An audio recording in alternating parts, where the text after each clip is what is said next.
Coming up on this edition of the Cowboys Report by Chat Sports, the latest on Micah Parsons and Amari Cooper, both of those updates coming in from ESPN's Jeremy Fowler. And thanks to Todd Archer over at ESPN, the undrafted free agent contracts, the details, who got guaranteed what, and who didn't get guaranteed anything, or nothing major, all coming up live here on the Cowboys Report. Before we dive into that, the Micah decision pool is still ongoing. You pick the date that Micah is signed or is traded. You Venmo me at WhatGoingDowny, $5 to enter it. Closest ends up winning the 50-50 split the pot. So that is the Micah decision pool. That'll all be in the comments in the description, by the way, of today's show. Let's begin then with the latest on Micah Parsons. ESPN's Jeremy Fowler reports the Cowboys have not ramped up contract talks yet with Micah Parsons. Here's what Fowler reported. Are they trying to get a deal done? Yeah, trying's relative, he says. They want to sign Micah Parsons. They plan to. They've budgeted to do so. But I'm told the Cowboys have not yet ramped up negotiations with Micah Parsons and his agent. That will come. The Cowboys love to take their time with these sorts of deals. You saw it last year with Dak Prescott. Didn't get done until right before the season. Late August for CeeDee Lamb. They've done that in the past. They do have a penchant for paying their star players. They know what the market is. We're talking $35 to $40 million per year for a player of this caliber. And boy, doesn't that sound so familiar? They want to get the deal done with CeeDee Lamb. They're going to get the deal done. They just haven't yet. How many times have we heard that? With any of these true top-of-the-market contracts, these potential record-setting or near record-setting deals, it just takes longer than everybody, especially us as fans, want it to. This is just how the Cowboys operate. For whatever reason, none of which are truly valid, or I would even argue logical, but, they don't have urgency. They don't have this sense of, hey, we got to make the decision. We got to get this deal done. We have to operate with some urgency here. That's just not how they operate. It's frustrating to me because I see the consistent mistake being made over and over and over again, and all it does, frankly, is cost them cap space and cash in the short term and the long term. More on this to come, but will Micah Parsons get paid? Will that deal get done before training camp? Y for yes, N for no. It is the pinned comment on today's show. The ad comes on YouTube. It's fine. Ignore it. Head down there and let me know. Y for yes, N for no. As I know many of you agree, it is well past time to pay Micah Parsons. I genuinely do not think this is a hard deal. I don't think this is a difficult contract to get done. It could be done in a day or less if everyone wanted to. If all the parties involved, the Cowboys, Jerry and Steven, Micah and his agent, etc., they all wanted this deal done, they could have it done tomorrow. We all know it's going to be a record-setting contract. We all know it's going to be super expensive. And in the end, the burden of operating with urgency should fall on the team. The market's not going to get any better. It's only going to get more expensive. So why do they continue to wait? They just seem to think that's not true. They got the kind of side deal going with Micah and ownership earlier, and now they want to see him be a leader. Okay? If that's what's holding you back, then why are we having the conversation at all? Of note, by the way, from what Jeremy Fowler said, the $35 to $40 million, it's not the market. That's what the market was earlier this offseason. Now it all changed. That was the market back when Justin Jefferson got paid $35 million per year, the highest paid non-QB. That has now been surpassed 4 times. 4 times that's happened. It is now Jamar Chase at $40.25 million, the highest paid non-QB. The guaranteed money also matters a lot here. That has been beaten. It was Justin Jefferson. Now it's been beaten by, or actually it was Nick Bosa. Now it's been beaten by Myles Garrett. You're going to have to give him a massive contract.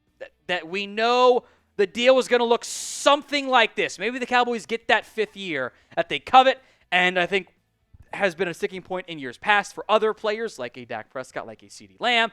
But at minimum, you're looking at 40.5 to maybe it's 42.5. You want to stick with that extra year. The way you back it, load contracts, you boost that number. If you want to keep the guaranteed structure the same, then you got massive guaranteed figures like 165. You want to keep it just the minimum record setting. It's 40.5 and about $125 million guaranteed. And if you get to the 5 years, then everyone gets to say $200 million man, which hasn't been said about a non-QB yet. That's how math works. Now, you can get Cowboys draft gear, including but not limited to the Tyler Booker rookie jersey, over at chatsports.com/Cowboys draft. We'll take you right to the Fanatics site. The draft hats, they've got hoodies this year as well, plus rookie jerseys. Not just Booker. You can search for Revel or go to the custom one and get Azaraku and everything else in there. Link will be in the comment section and the description of today's show. It's chatsports.com/Cowboys draft. Now, ESPN's Jeremy Fowler also has an update on Amari Cooper, saying there is some mutual interest in a potential reunion. The previous reporting from guys like Nick Harris of the Star-Telegram had been Cowboys had some growing interest. Well, now it seems like that's mutual, which is a significant development. Here's what Jeremy Fowler. Amari Cooper, Cowboys needed an extra wide receiver coming out of the draft. They did not take one. I'm told there was some mutual interest between Amari Cooper and the Cowboys having some sort of reunion. And the Cowboys don't want to spend big here. Amari's made, nearly $140 million in his career. He's probably not eager to take a low deal here. They'd have to work something out. But as one source told me, that this might be good for both sides to come back together and run it back. We will go more in depth on Amari here in just a second. With the limited options wide receiver too, would you bring back Amari Cooper? S for you'd sign him, P for you're going to pass, you want to go in a different direction. Let me know in the comments of today's show. Frankly, I've got a pretty hefty amount of interest in Amari Cooper. Now, I know this. I think we all know it. This is not the same player the Cowboys traded away. It is not the same top-end wide receiver. But it is May. My options are limited.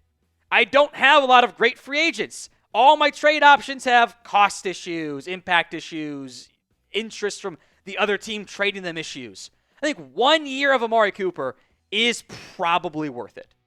That's probably enough to satisfy this wide receiver 2 hole for a little bit. He wasn't crazy productive last year. In fact, Jalen Tolbert was actually more productive. I think we can have the reasons versus excuses conversation. Was it because he was a bit banged up, as he's been a lot over the course of his career? Was having bad quarterback play and then a midseason trade, that kind of stunted him a little bit.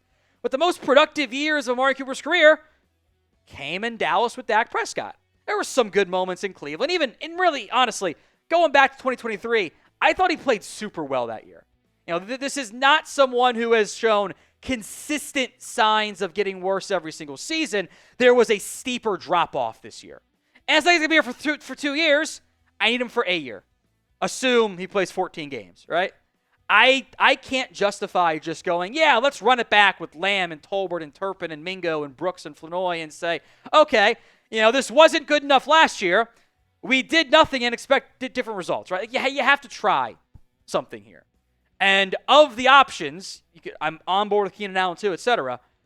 I do think now that the report is that Amari's got some mutual interest, that is something worth pursuing for a season. Now, we are 106 subs away from 214,500 subscribers here on the Cowboys Report. If you haven't already, hit that sub button and get more free Cowboys YouTube videos every single day. Let's go to this. Look, the money always matters. We have seen that time and time again with the Dallas Cowboys. I am curious what Amari Cooper wants. I am curious what he thinks he's going to command on the open market. Some of the notable free agent wide receiver contracts this offseason. Now, Diami Brown had 308 yards last year, a career high. How that is worth $10 million, I genuinely do not know, but I do want to acknowledge it. Josh Palmer, who the Bills are kind of trying to get Cooper-level play out of, got under 10. Brandon Cooks got 6.5. Hopkins, Elijah Moore got 5. Tyler Lockett got 4. Mike Williams got 3. I think maybe Amari does want 10. Cowboys aren't going to give him 10. They don't spend more than $5 million per year on the open market. They just haven't done that in forever. So, can you get Amari Cooper for around 1 year, $5 million? I think that's a fair deal for all parties involved. It is May for the player, too. The options don't seem to be particularly strong for Amari at this time. So, if both sides kind of get together and go, okay, let's try this for a year, see how it goes, that type of deal, you can throw in some incentives too. I think that actually works pretty well. Speaking of contracts, before we go, the undrafted free agent contracts have been revealed by ESPN's Todd Archer. You'll see 2 numbers, signing bonus and then additional guaranteed money. So it is the combined version, as you'll see at the very end here.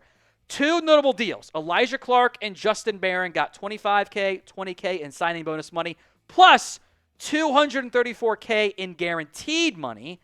And, by the way, that number aligns with the practice squad price tag. So at minimum, I would bet Clark and Barron are on your practice squad this upcoming season. That's what that's saying, that those are the two guys the Cowboys for the most, because it's supply and demand. The biggest bonuses, the biggest guaranteed money, those are the players that you think had the most interest in. And the Cowboys are most interested in making the spot for their roster. Mike Smith, the safety, not that far behind. Rivaldo Fairweather did get more than his tight end counterpart by about, $55K over Tyler Neville. Zion Childress, also from the Lions there, $10K bonus, $125K guaranteed. Josh Kelly got $60K guaranteed plus $7,500 signing bonus. Bruce Harmon is kind of near the bottom of the guaranteed money. And then Trayshawn Holden, a $3K bonus and no other guaranteed money. Startlingly low figure for the Oregon wide receiver. Makes me wonder if the interviews didn't go. That was kind of the concern going in. Like, hey, how'd that interview process go? Extremely limited signing bonus and guaranteed money there for Trayshawn Holden. That amount of investment indicates maybe we shouldn't be as high on him.